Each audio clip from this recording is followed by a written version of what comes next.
12-year-old Madeline Dayton lives in a small rural town in Wyoming. Like any other typical kid, she loves goofing around and playing sports.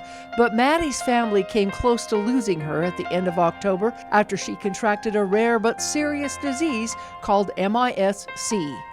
I woke up and I had a really bad headache and just body aches all over.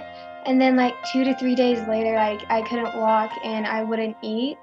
And then I started getting rashes all over my body. And that's when I knew that it wasn't normal sickness. And then I just woke up and I couldn't move at all. My head, I couldn't move it from side to side, or I was just stuck. Fortunately, her mother Marilyn rushed her to Primary Children's Hospital 3 hours away before her symptoms became deadly. And I think we were in the ICU for 4 days, a little over 4 days, and then in the hospital 2 days.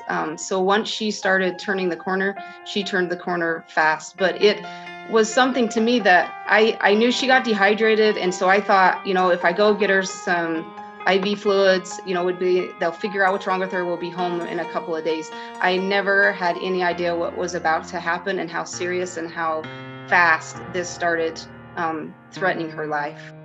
MIS-C, which stands for Multisystem Inflammatory Syndrome in children, is a condition where different body parts can become inflamed, including the heart, lungs, kidneys, brain, skin, eyes, and gastrointestinal organs. Doctors at Primary Children's Hospital have seen several cases since COVID-19 that develop weeks after the children have been infected.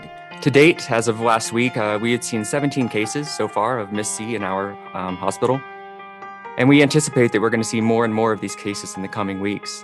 The most common symptoms we are seeing in MIS-C are fever, stomachache, vomiting, diarrhea, and rash.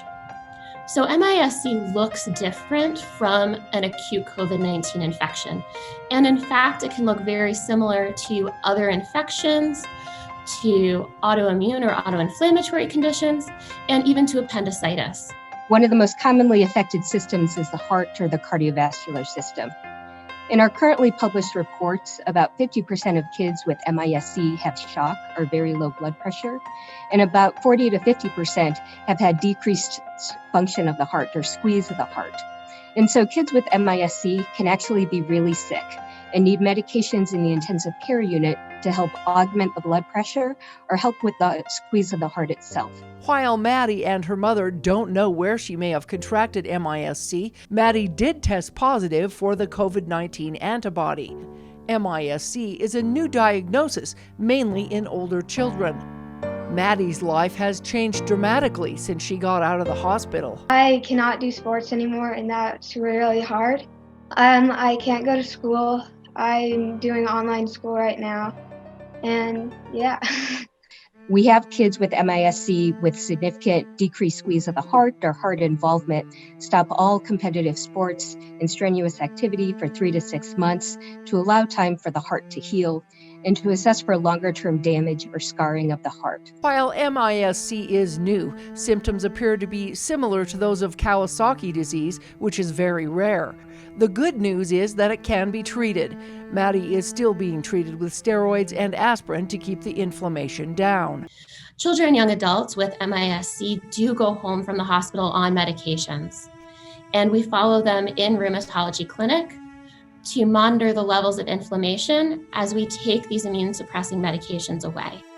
Doctors started seeing the first cases of MIS-C at Primary Children's Hospital at the end of April. It also seems to be more prevalent among Asian or African American descents. And at this point, it's unclear why that is. It's unclear if there's a genetic component or if there are other socio-demographic factors that might be mimicking or following the trend of COVID-19. Due to record numbers of COVID-19 cases, doctors recommend that in the coming weeks, people avoid super spreader events. But we just need to care. Even if we're not in that high-risk category, how can we care to conquer COVID? The Daytons are grateful that their daughter, Maddie, received the help she needed before it was too late. Melissa Anderson, Community Education News.